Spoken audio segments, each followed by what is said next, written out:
Cumprimento os irmãos com a paz do Senhor. Amém. Amém. Culto de domingo, culto da família. Que o Senhor tenha hoje falado conosco já por intermédio dos louvores e das palavras. Vamos dar continuidade então à palavra do Senhor, porque agora o Senhor vai falar conosco pela explanação da sua palavra. Vamos orar a Deus em primeiro lugar e vamos consagrar a Ele esse momento, porque agora é o momento de aprendizado. E vamos pedir para que Ele modifique a atmosfera do ambiente agora, porque a atmosfera agora é uma atmosfera de aprendizado. Aprendizado é esse que vem diretamente do trono do Senhor. Senhor Deus, eu te peço, Senhor, nesta noite, humildemente, Senhor, como teu servo, Pai, consagrado em tuas mãos, Senhor, como instrumento, Pai, para anunciar, Senhor, o teu Evangelho, para anunciar, Senhor, as tuas Escrituras sagradas, Senhor, Escrituras essas que têm o poder de nos resgatar do lamaçal do pecado e nos conduzir à salvação eterna, Senhor. Senhor Deus, nesse momento eu peço para que o Senhor Espírito Santo comece a transformar a atmosfera desse ambiente, Senhor, em uma atmosfera agora de aprendizado, Senhor. Aprendizado, Senhor, porque agora o Senhor vai me usar de uma maneira sobrenatural para externar, Senhor, a tua intenção, Pai, a intenção do teu coração para com a tua igreja nessa noite. Senhor Deus, eu sou apenas servo, Senhor, que eu venha diminuir cada vez mais para que a tua presença cresça sobre mim e que o Senhor venha, Senhor, ao me usar para explanar a tua palavra, Senhor, com sabedoria, Pai, que vem diretamente do terceiro céu, Pai, do teu trono, em nome de Jesus. Amém? Amém. Então abra suas Bíblias já no livro de 2 Samuel, capítulo de número 17, versículo de número 27. Glórias a Deus.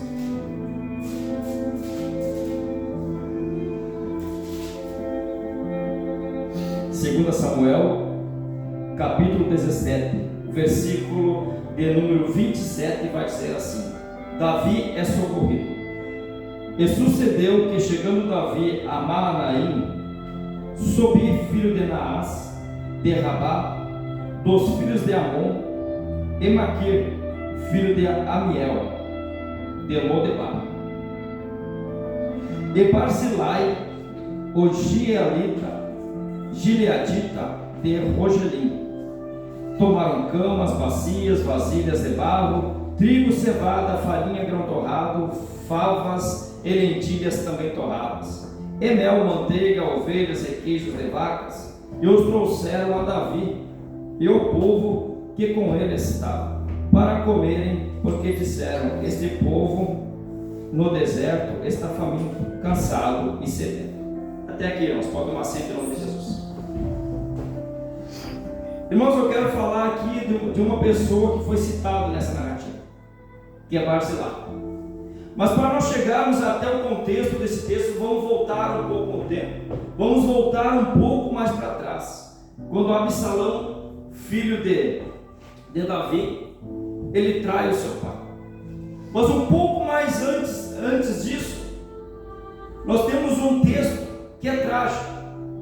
Nós temos ali um texto onde Amon, meio-irmão de Absalão, ele acaba por se apaixonar. E algumas transliterações vai dizer que ele passa a amar a sua irmã Tamar.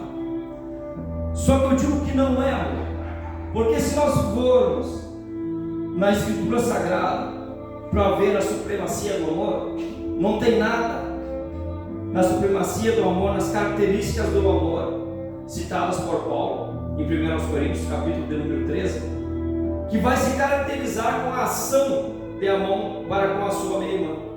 Eu digo que ele tinha paixão por ela, porque o amor, ele não ensoberbece, o amor não machuca, o amor não lastima, o amor ele não magoa, o amor ele pode ser sofredor, mas o amor ele não faz mal para mim.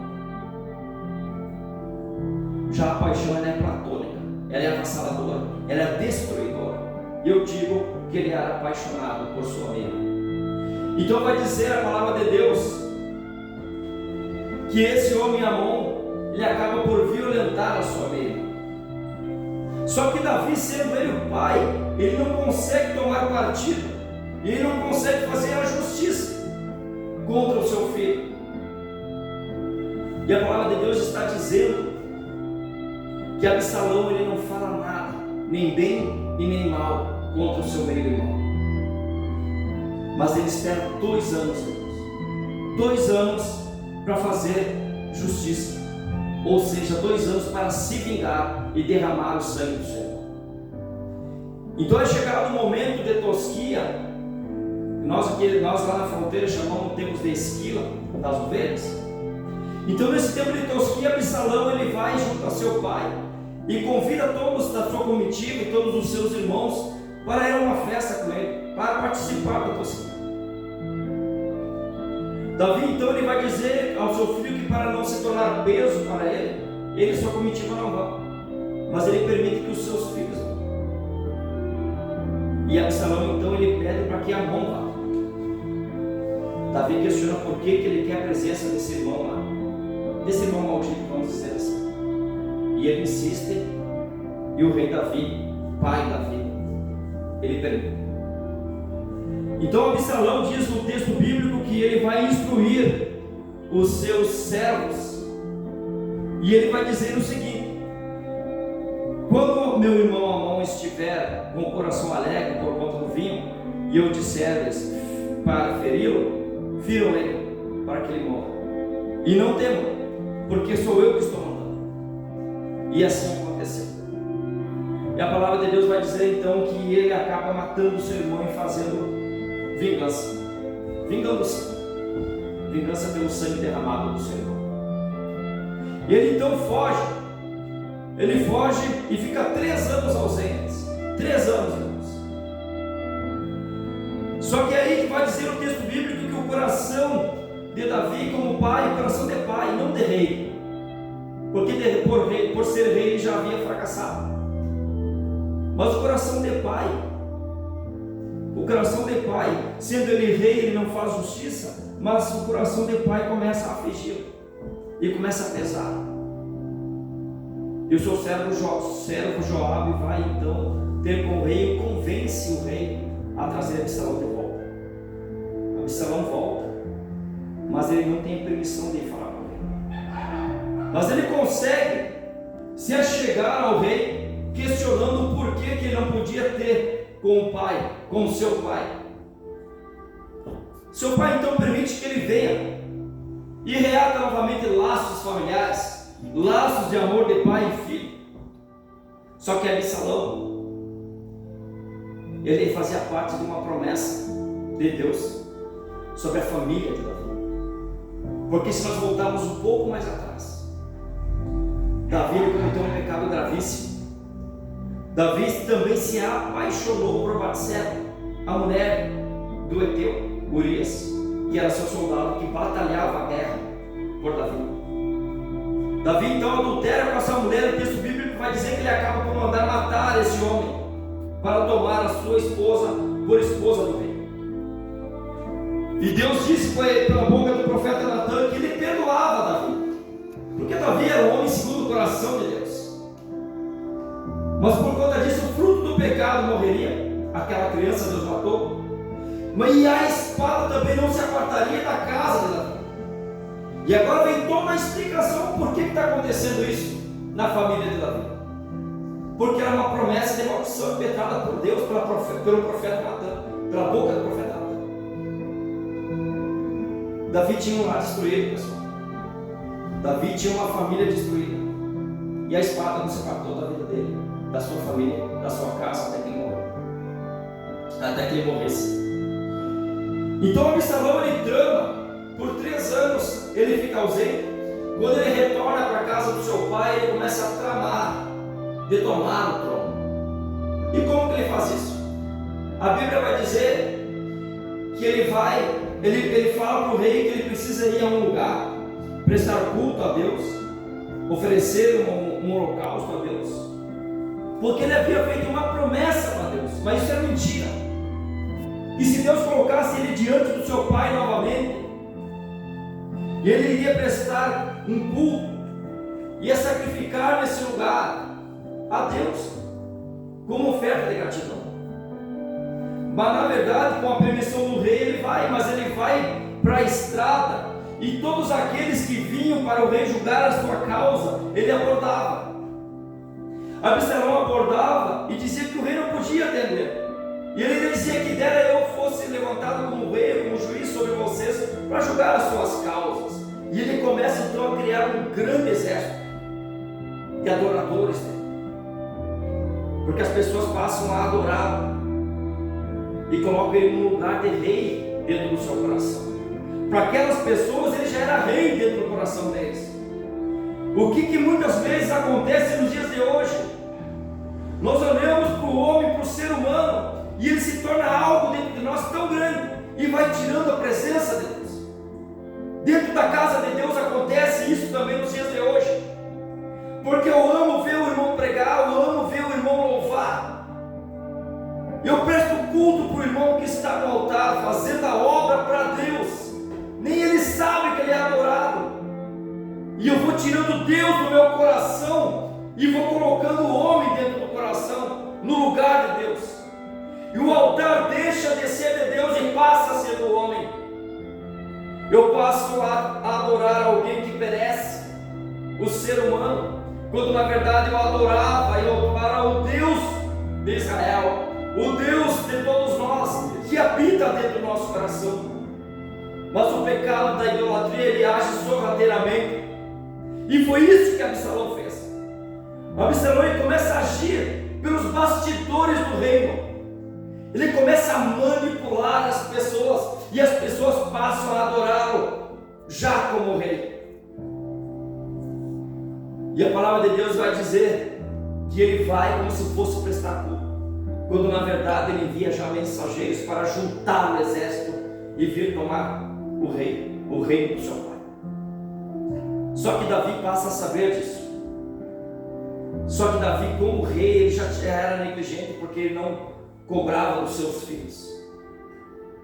E como pai, ele tinha um amor do pai. Então Davi, ele acaba por juntar a sua comitiva e algumas das suas esposas e fugir, para não contender com seu filho, para não entrar em batalha com seu filho. E a palavra de Deus diz que ele deixa algumas de suas concubinas para tomar conta do palácio, e ele foge com o resto da sua família e sua comitiva e alguns soldados. Davi então ele passa o Jordão. Ele passa o Jordão com o seu exército, e ele não vai à batalha. Mas aqueles que vão à batalha, Davi reúne os chefes dos exércitos, porque ele nomeia eles em chefe de 100. E ele pede para que não firam seu filho Absalão. E a Bíblia vem nos contar que tem alguns que encontram Absalão montado no muro, e Absalão começa a fugir, a disparar neles. E Absalão tinha os cabelos compridos, diz que era um homem muito formoso. E a Bíblia diz que ele passa por debaixo de um carvalho que tinha ramos, tinha galhos baixos, e ele fica preso. Em algumas transliterações bíblicas vai dizer que ele ficou preso pelo pescoço, em outras simplesmente vai dizer que ele ficou preso. E o muro que ele montava, que ele galopava, seguiu em frente. Só que os servos, eles lembraram da palavra do rei, que pediu, na verdade, suplicou a eles para que não ferissem o seu filho de morte. Eles vão então a Joabe e contam onde está Absalão e a situação em que ele se encontrava. Joabe então pergunta por que eles não mataram o filho do rei. Porque se aquele servo tivesse matado, eles seriam obrigados a dar 10 moedas de prata para aquele homem. E aquele homem disse: nem por 1000 moedas de prata pesando em minha mão eu tiraria, ou eu ousaria tirar a vida do filho do rei. Porque nós vimos quando o filho do rei falou para os soldados, para o exército, para os capitães, inclusive para ti, Joabe, que não ferisse o seu filho Absalão da morte. Joabe então diz que o tempo que ele está perdendo em conversar é o tempo que ele precisava para fazer justiça. A palavra de Deus vai dizer que então Joabe toma 3 lanças, 3 dados e fere de morte Absalão no seu coração. E ainda assim ele não morre, permanece pendurado no cavalo. E a Bíblia ainda nos relata que tem mais 10 moços à volta com as suas lanças, e eles terminam por matar Absalão. Tiram Absalão do cavalo e jogam num bosque dentro de uma vala funda. E eles eram um grande monumento de pedra sobre o corpo daquele homem.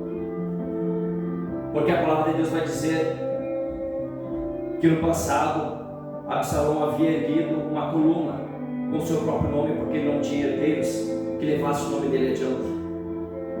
Então eles fizeram um memorial póstumo para aquele homem e ergueram um grande monumento de pedra sobre o corpo dele. E a notícia então chega até Davi, e Davi começa a chorar como pai. Ele entra em luta por causa do seu filho. Joabe então repreende Davi, porque ele diz que parece que o rei, que para o exército, que o rei está triste porque o inimigo morreu. Vejam bem que eles não estão colocando na balança que quem morreu foi o filho do rei, era o inimigo do rei.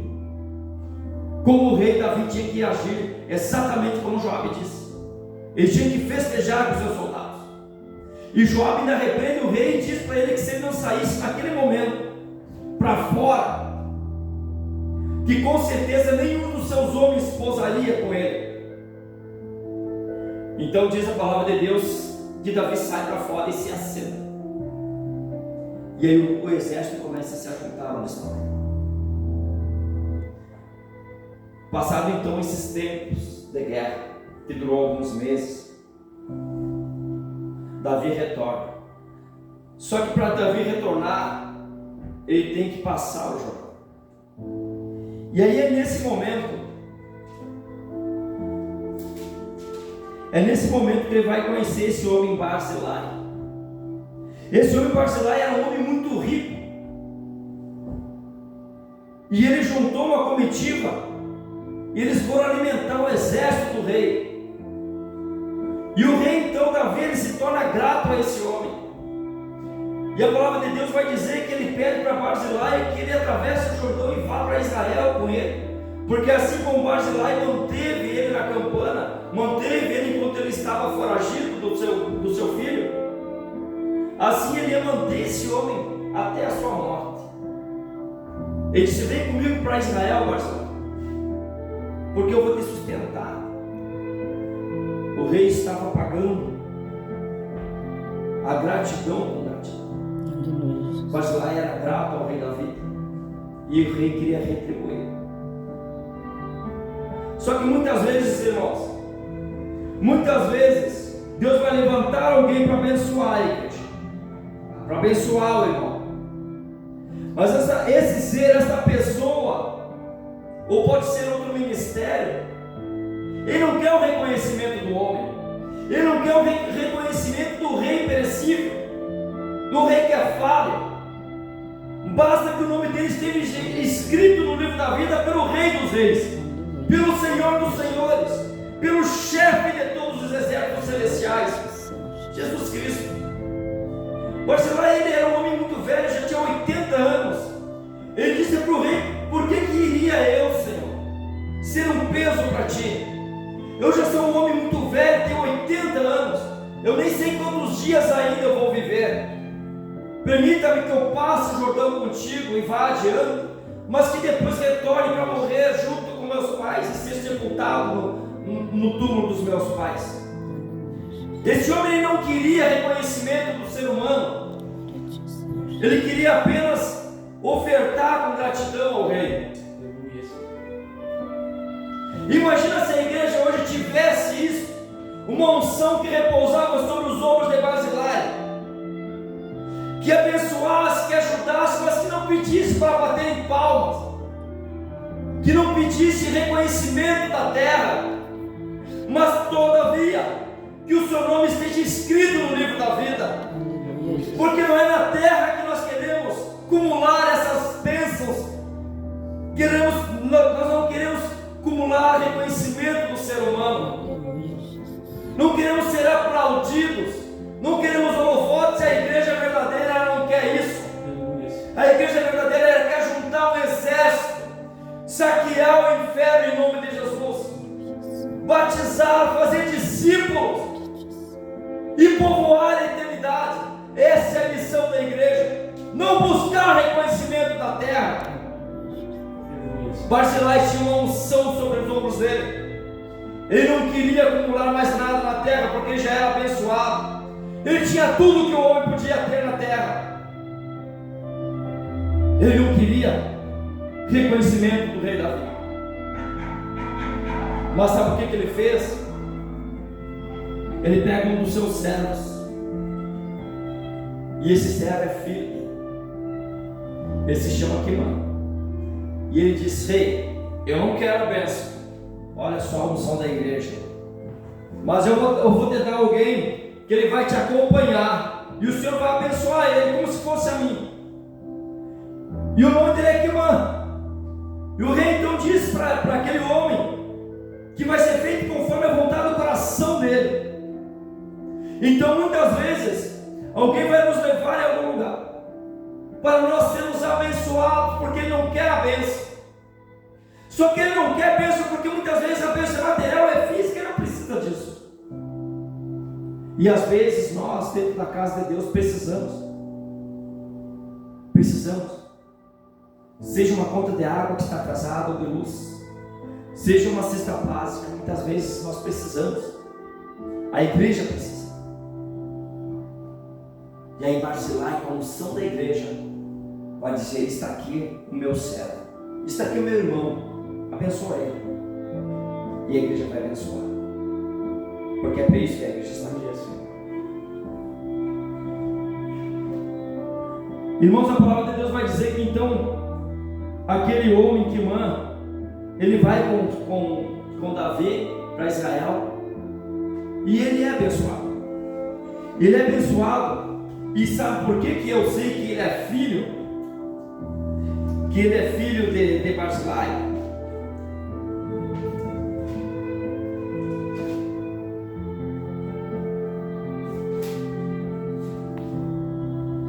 Porque quando Davi ele unge, ele consagra o seu filho Salomão como rei, ele passa as últimas ordens para o seu filho. Na verdade, ele está fazendo um pedido. E isso está em 1 Reis, capítulo de número 2, versículo de número 7, que vai dizer assim: porém com os filhos de Barzilai, o gileadita, usarás de benevolência, e estarão entre os que comem a tua mesa, porque assim se chegaram eles a mim, quando eu fugia por causa do teu irmão Absalão. Irmãos, a bênção de Barzilai não era na terra, mas toda a família dele foi abençoada igual. Porque quando o rei fez bem aos seus filhos, vocês veem que ele deixou Quimã. Mas o que diz aqui é que os filhos de Barzilai foram abençoados. E eu vejo então que o rei chamou, juntou a família de Barzilai e os seus filhos. Pode ser depois que ele tenha morrido, não se sabe, o texto não diz. E a família dele foi abençoada. Então muitas vezes a bênção não vem somente para nós que fizemos o bem. Muitas vezes a bênção ela recai sobre a nossa família. Haja visto que a bênção de Deus ela recai sobre a nossa terceira e quarta geração, assim como também quando é a maldição. Davi pagou um preço pelo seu pecado. Toda a sua descendência, a sua geração, ela foi afetada. Toda a sua casa ela foi afetada. Mas com Barzilai, Deus ajuda em benevolência com ele, porque ele era um homem bom, um homem reto, um homem íntegro, e foi abençoado toda a sua família. A bênção de Deus ela é acumulada até a terceira e quarta geração. Mas a mensagem que eu quero externar nessa noite é exatamente essa, para que nós, assim como aquele homem, não venhamos a olhar o material, olhar o físico. Então, embora nós peregrinamos pelo físico, mas a nossa mentalidade ela foi transformada. Nós passamos por um processo chamado metanoia.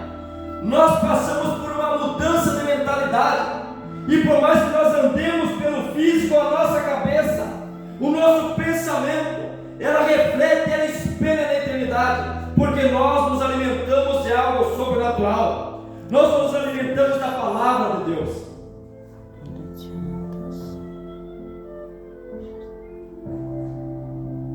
Esse homem Barzilai, ele tinha tudo que o dinheiro podia comprar. Imagina uma igreja com uma unção dessas. Porque igrejas grandes têm posses. Eles podem abençoar, eles podem comprar alimentos, eles podem pagar uma conta de água, de luz de um membro, eles podem abençoar, eles podem usar a riqueza da terra que é acumulada para ganhar almas e povoar o reino. Pode-se usar o físico para atingir o espiritual, o objetivo do espiritual. Barzilai usou o físico, mas eu tenho certeza que ele ganhou muito do espiritual. Glórias a Deus. A mensagem que Deus colocou no meu coração para essa noite é essa, para que nós venhamos entender e compreender a mensagem que Deus trouxe a nós essa noite. Que nós não venhamos a olhar o físico porque caminhamos no mundo físico, que nós não venhamos a olhar o físico e querer acumular mais e mais bênçãos no físico. Nós temos o que Deus nos dá para nos manter aqui nesse lugar, porque aqui nós somos peregrinos, aqui nós estamos de passagem. O dia que nós tombarmos, que nós fecharmos os nossos olhos na terra, que Deus queira que nós venhamos a ver na eternidade com Ele.